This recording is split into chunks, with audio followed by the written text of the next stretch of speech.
Welcome to Hot Flash Chronicles, where midlife is messy, menopause is madness, and we're sweating through it together. We're Angie and Shelly, two caffeine-fueled, slightly inappropriate grandmas who say what everyone's thinking. So grab a drink, crank up the AC, and let's dive in. Shelly! Angie!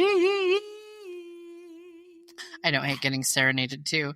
Today, this is going to be a great topic because we have this happening soon. So it's kind of like it's good for us to talk about it before it transpires. And I think it's going to be fun to listen to. Well, aren't they all? Obviously. So if this is your first time here or you just don't remember our names, my name's Angie. I'm Shelly. And this is Hot Flash Chronicles podcast.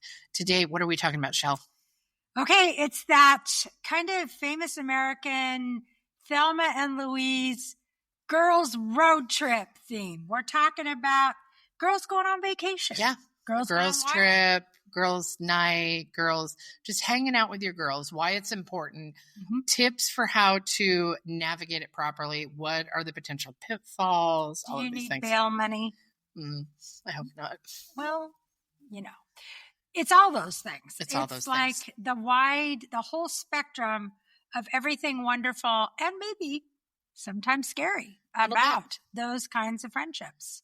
Right. So the reason this kind of came to like the front of our minds as far as talking about it is in a few weeks, we are going to Napa together for our birthday trip. Yes. So my birthday is on July 26th and hers is on the 28th.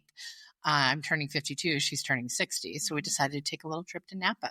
Yeah. And we have a bigger vacation kind of, for me, bucket list travel that's happening next spring when I go to Germany with my course, and then we're going to do a little side trip to Italy. Right. So we have to figure out like how, and we've done like little mini trips together. We've done little mini trips. I don't think we've ever done let's get on a plane trip together. Yeah, I don't know. I don't think we have. That wasn't for like traveling for a singing group or something, like just the two of us, I don't think. I don't think so. So we'll have to I'm quite looking forward to it. So we've done this kind of traveling together before where we've been, stayed in a hotel and had to do that.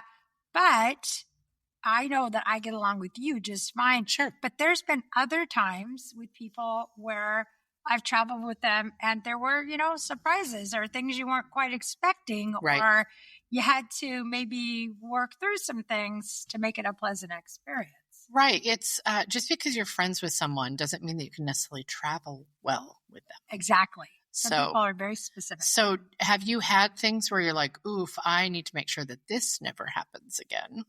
Yeah, I have. I've had times where I shared a room with someone and then realized probably shouldn't be sharing a room. Maybe next time we each need to pony up the money and have our own individual room. Some people just have routines or have criteria that is not something pleasant to, or doesn't, I shouldn't say not pleasant, but it maybe just doesn't match with how you stay in a room. Right. So it's like, sometimes it's better for the friendship maybe to not share, that close of a space.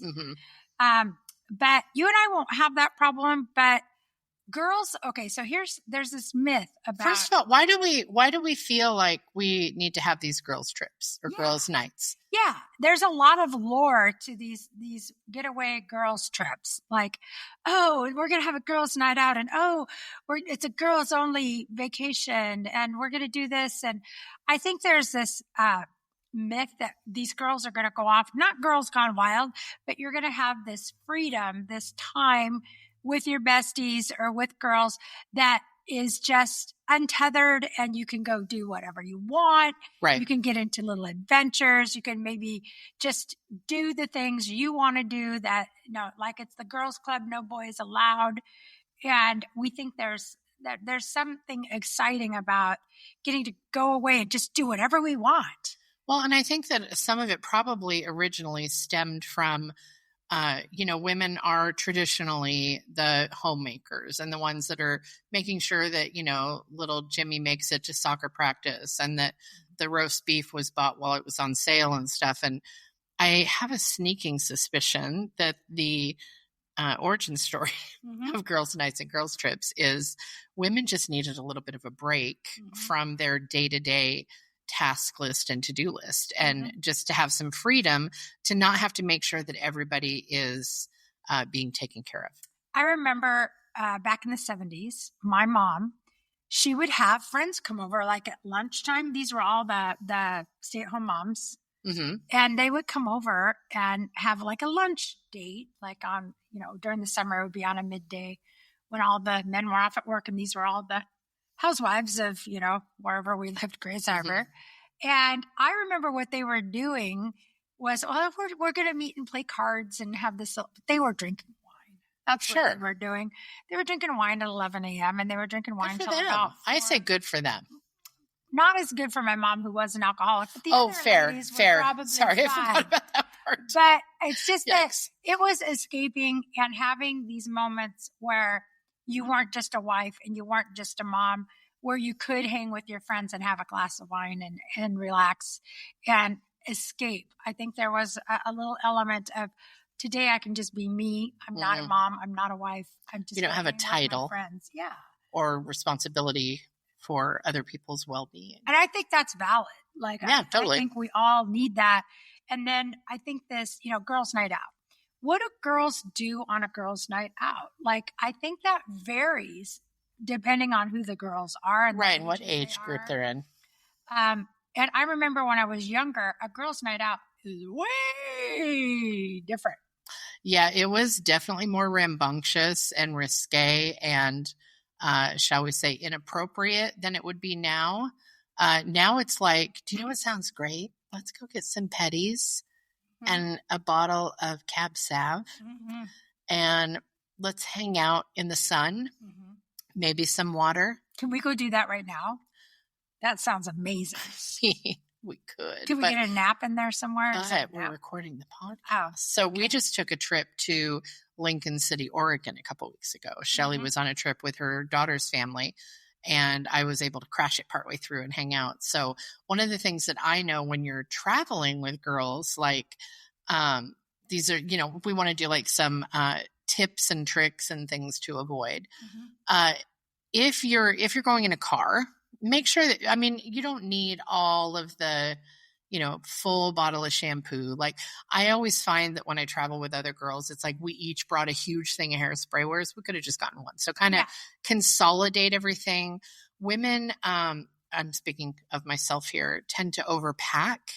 Like, well, I wore a headband once in 1996, so I should definitely pack all of my headbands just in case. Like, there was one time I went to a singing convention in Alaska, and I had packed for 8 days 7 pairs of shoes and 6 purses. Wow. And my friend Teresa said, "Really? This is what we decided we need to fly to Alaska with? Like, one purse wasn't enough?" No. And it's just interesting that we tend to bring everything in the kitchen sink. Like, well, what if I get a bee sting? I'm going to need the insect cream. And it's like, they have those. We need to settle down. We need to just settle down. I've started taking very little, knowing that I'm like in the Lincoln City thing. I knew there's an outlet store there. I took like 2 outfits knowing I was going to hit those outlet stores and be bringing stuff back. Boy, did you hit them. Boy, did I hit them. You hit them. And sometimes when I go to England, I take an empty suitcase because he gets a free one and I get a free one. So one of them is empty because I know I'm going to buy shit and bring it back. But yeah, I think overpacking is definitely a thing. And also some people have very rigid schedules. So I think it's a good idea ahead of time to check and find out things like, what time do you like to get up in the morning? Right. Do you like to take a shower? Are you a morning person or a night person? Yeah. Do you need a cup of coffee before I can speak to you? Things like that. You don't think they're important, but if you know them ahead of time, you can work with each other to kind of accommodate. Some people need some alone time. Even when they're on a vacation, they might be like, I like to read for an hour in the afternoon, or I like to read before bed. So it's just good if you haven't ever spent that kind of time with somebody.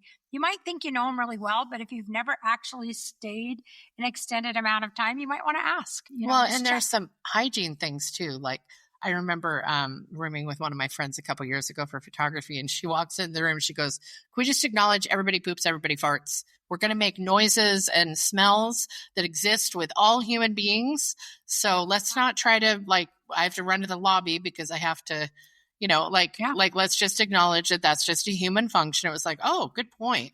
And then also things like sharing a bed, it seems fine. Like, oh yeah, I can share a bed with you, but it depends on who the person is, because some people are flailers or, boxing fights. They need a CPAP or something, or they're snugglers. I've had a couple awkward interactions like, whoa, hey, not your husband. Hey, hey. So that kind of a thing. Ready for that one, Angie. Just because, you and I have shared a room lots of times, but it's like you kind of sometimes have to discuss these things. And, things like saying I remember Teresa once was like, just so everyone knows, there's a book of matches in there. Don't be afraid to use them. Yeah. Things like that, where you talk about the thing that maybe people don't talk about. But those are things that you, in a normal, just hanging out with your girlfriend for coffee, wouldn't encounter. Yeah.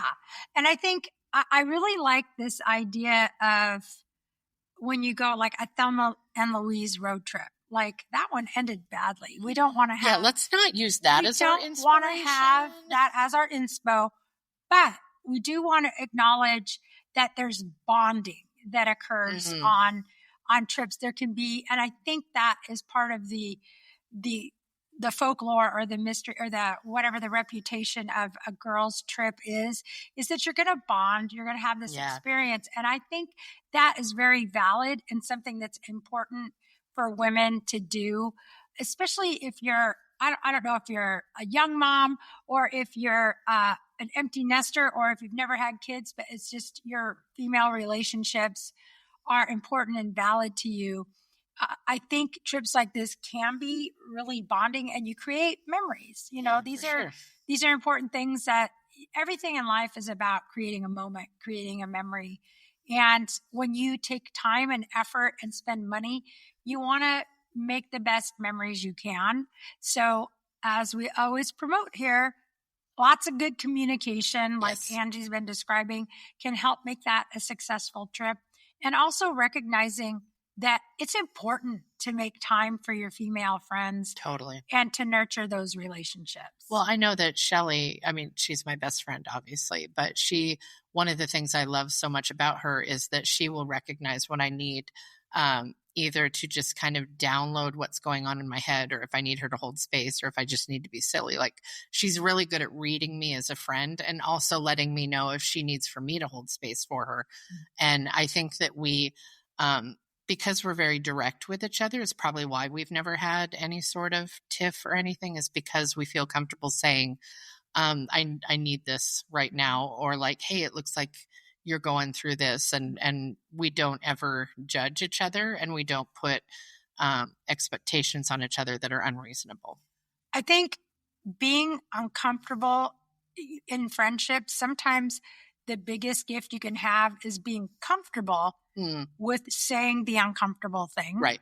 And there are certain friends you just have that you can be 100% honest and unfiltered with them, and they are going to love you no matter what that is, no matter what that request is.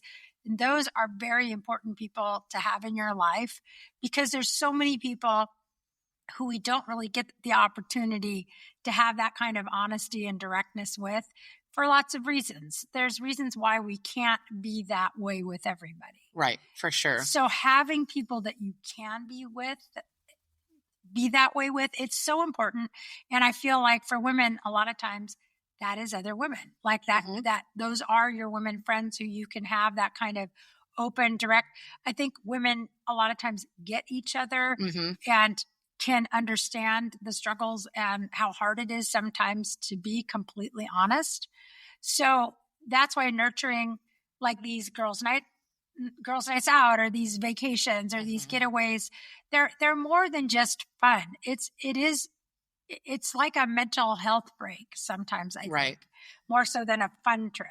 Do you feel like when you travel, especially for something like this Napa trip that's coming up, do you feel like you plan out outfits very specifically for, well, since we're going here, I'm going to want to wear this? Or like I'm somebody who just kind of packs clothes that will work for the overarching weather and level of casualness that I'm walking into, unless like I'm going to be photographed or I need some sort of like I'm going to be the photographer and I need a uniform, things like that. Are you somebody that like very meticulously is like, this is a going out to dinner outfit and this will be like if we go to the beach? Do you do that, or how do you pack? Yeah, I kind of look at where I'm going and what I think will be happening. So like when I go to Hawaii, I have certain ideas. And it's interesting, after going to Hawaii a few times, I very much changed that list. Mm-hmm. I had a lot of very formal, dressy, fancy things. And like the last time I went, it was like 3 pairs of shorts and 5 t-shirts and some beach stuff. And that was it. Yeah. And flip-flops. I really changed on after being there. But for like the Napa trip, I've been to Napa a couple times. And I haven't been at all. So. You haven't ever been. And I know at the time in July when we're going, it is going to be very warm.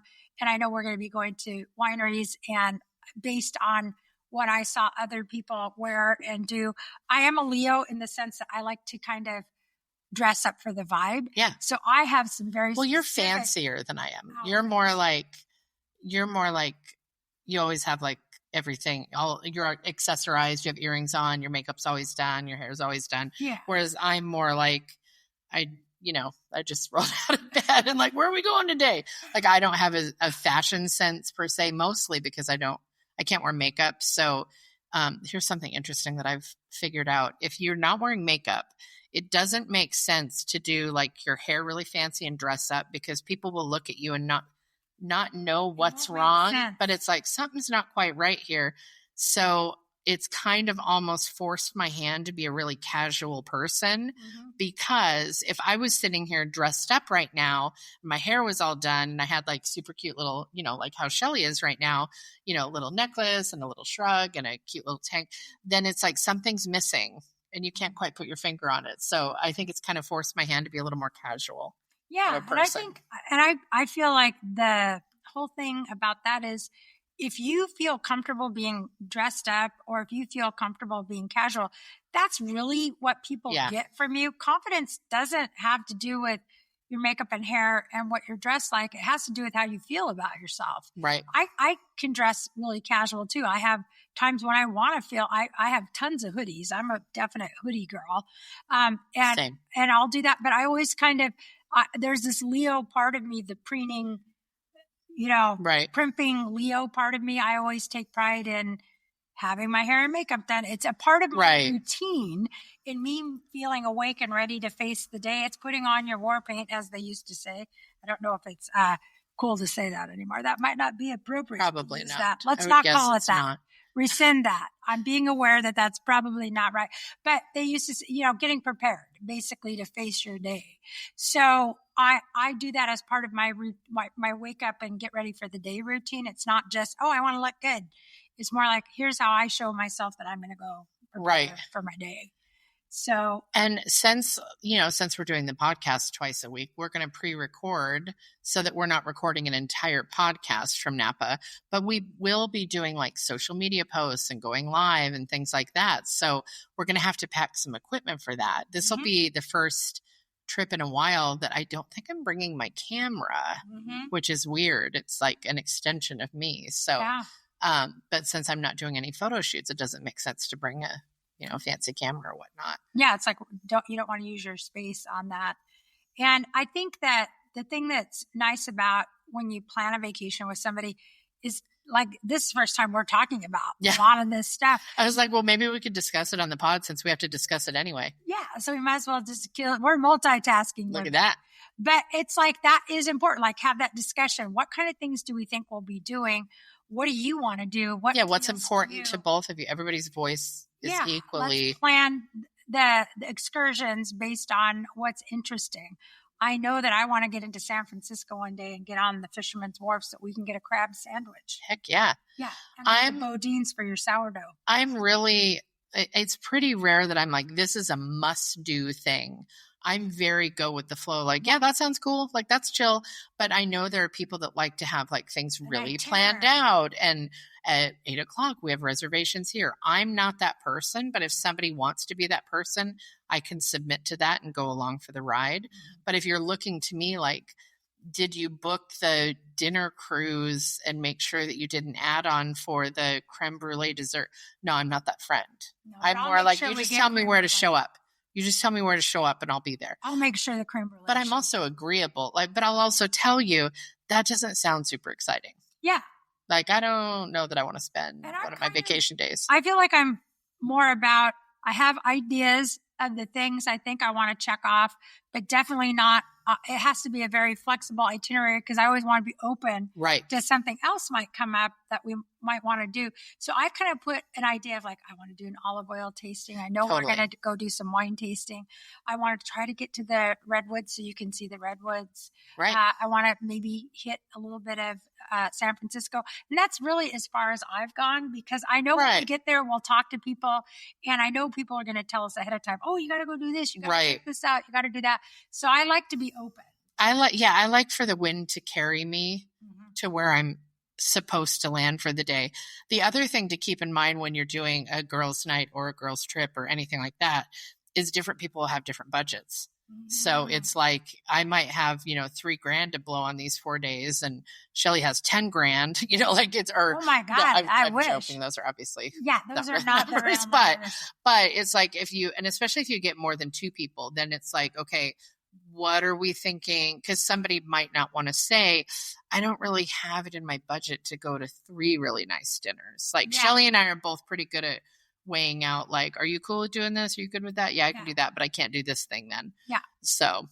And we usually can always find an alternative. Totally. But again, it's all about, communicating with people what the expectations for sure are ahead of time. So you don't get there and find something out and it blindsides you. Like, what the hell? I wasn't thinking that was going to happen. And that's how I choose to spend my money that's where I'm most frivolous is during travel.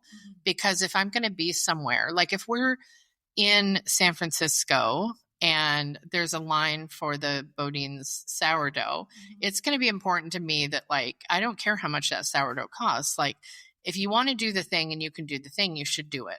Yeah. Because I don't know when I'll be in San Francisco again. Yeah. So it's like, if you want to do, I'm more like, that's where I'm going to be less frugal is during travel is like, if I want to try the thing, like I'm not going to not go on the Eiffel Tower if I'm in Paris because it's a little more than I thought it would be. Like, no.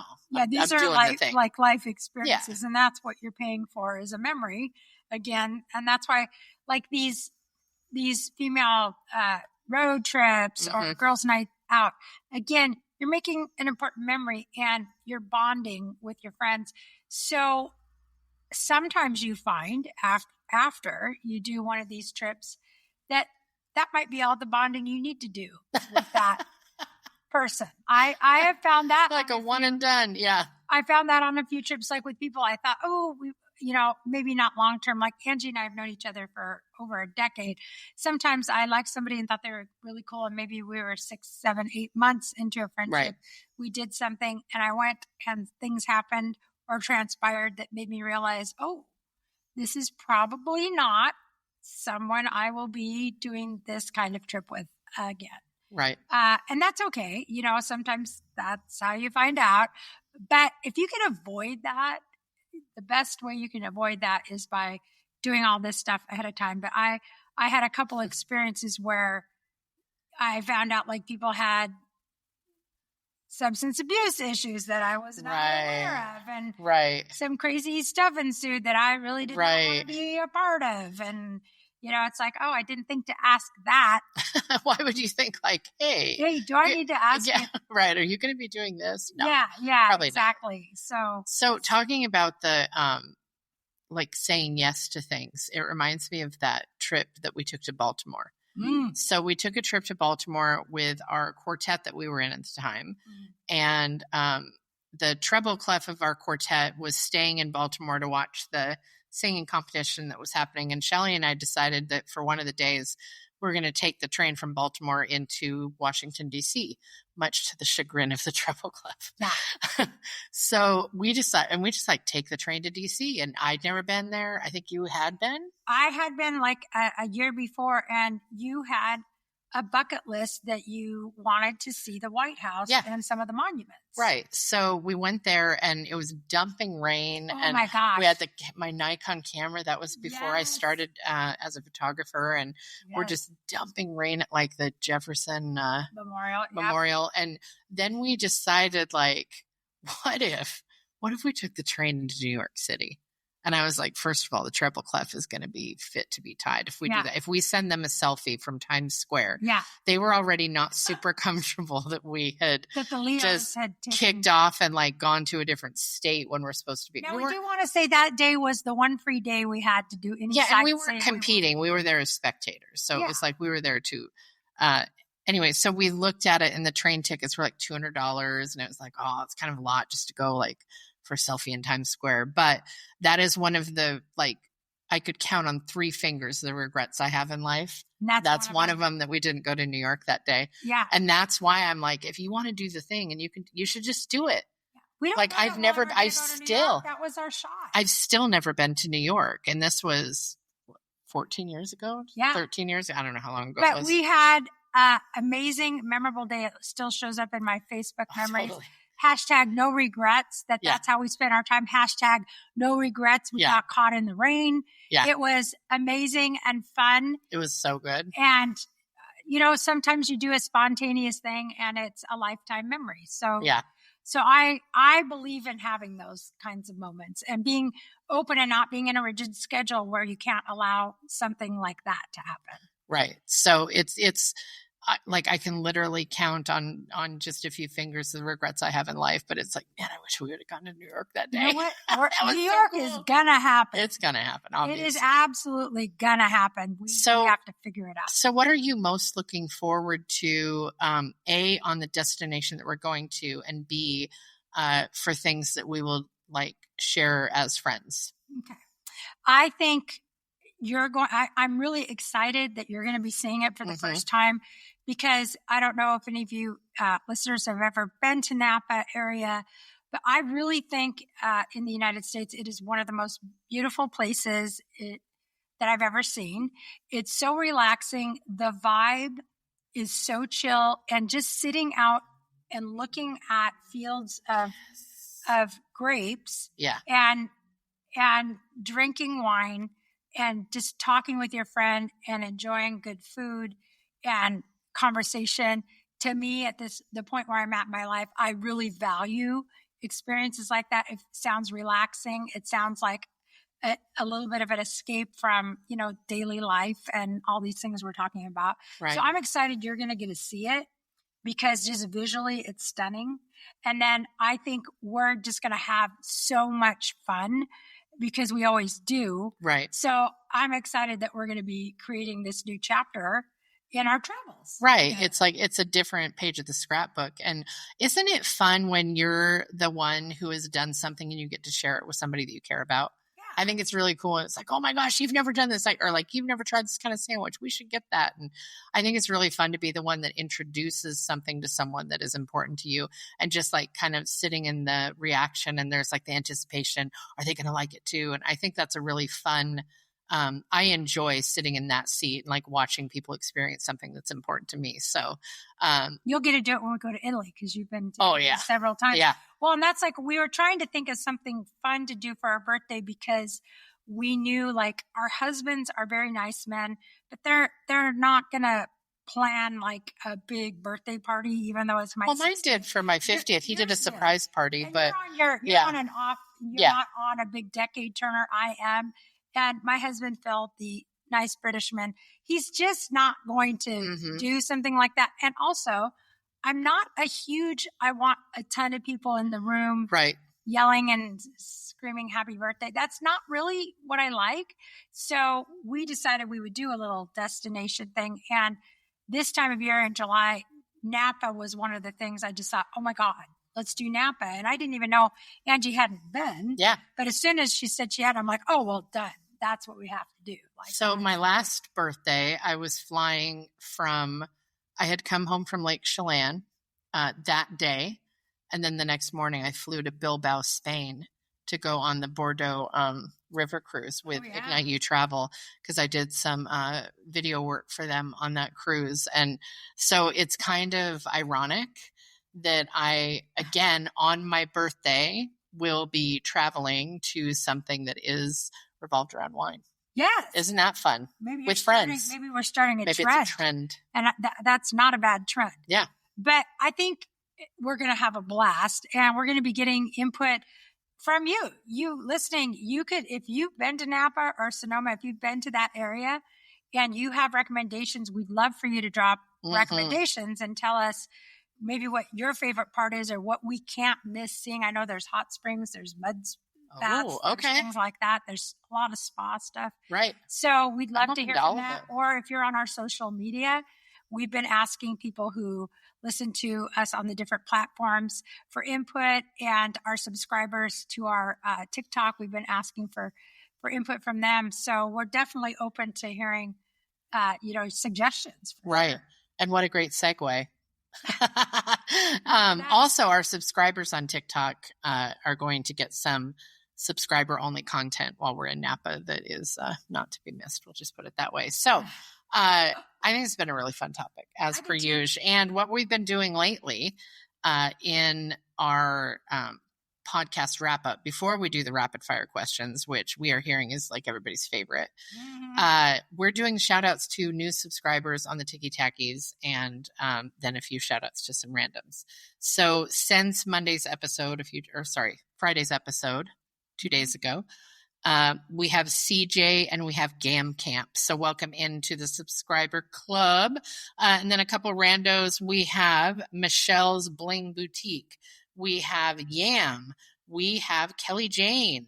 We have Marie, your digital hype girl. We have Cherie Gill and Queen Jess. There's one more I want to do. Can you scroll back up? Because she actually gifted our CJ with the subscription, and it's Connie, who is the Real Life with the Nelsons, right? Yes.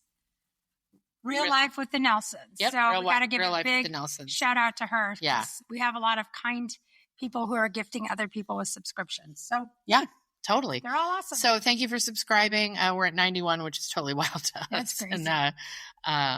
And we just accept that with gratitude from y'all. So, Shelly, as per usual, we're going to do a couple rapid fire questions to each other, which apparently is everybody's favorite thing because they want to hear what our answers are. So, first question for you. If you were going to create a brand new social media platform, what would you want the basis of it to be?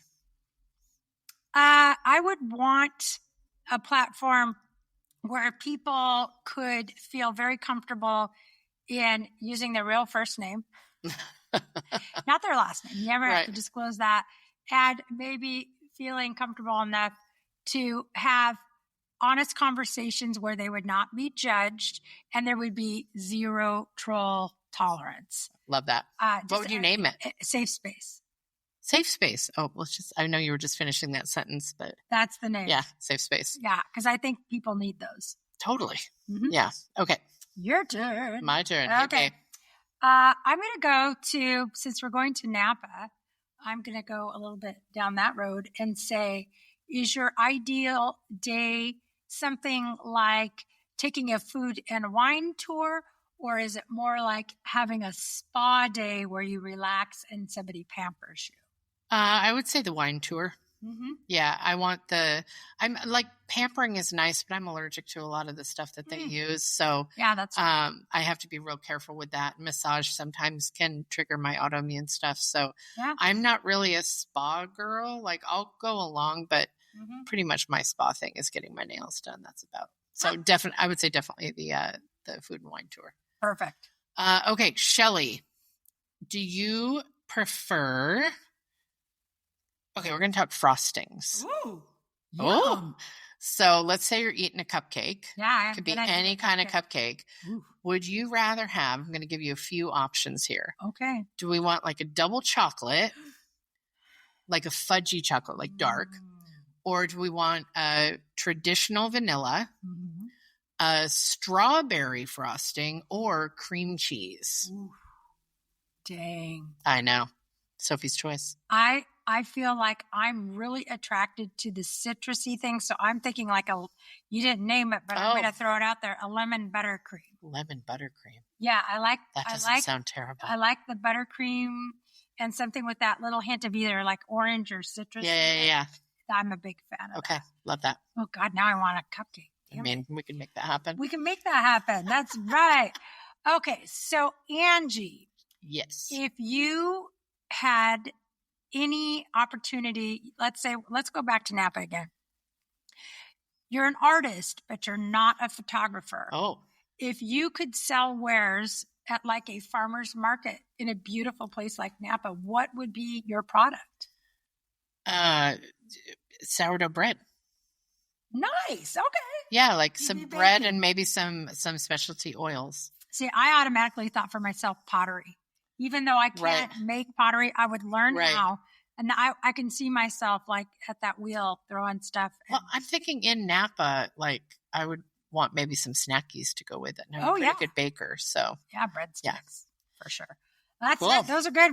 We talked about food again. I hope everybody is remaining calm. We didn't pass up the food question. Of course not. So, guys, thank you for being here. And it means the world to Shelly and I that you choose to listen to Hot Flash Chronicles. If you have the time, we would love if you would give us a like, a share, a follow, a subscribe, or even better, a 5-star review. It would mean the world to us. And with that, we bid you adieu. Ciao. That's a wrap on this episode. If you laughed, related, or just need more, hit subscribe. Check out the show notes to find us on socials and YouTube, and join our Patreon for exclusive extras. And remember, we're still hot, just in flashes.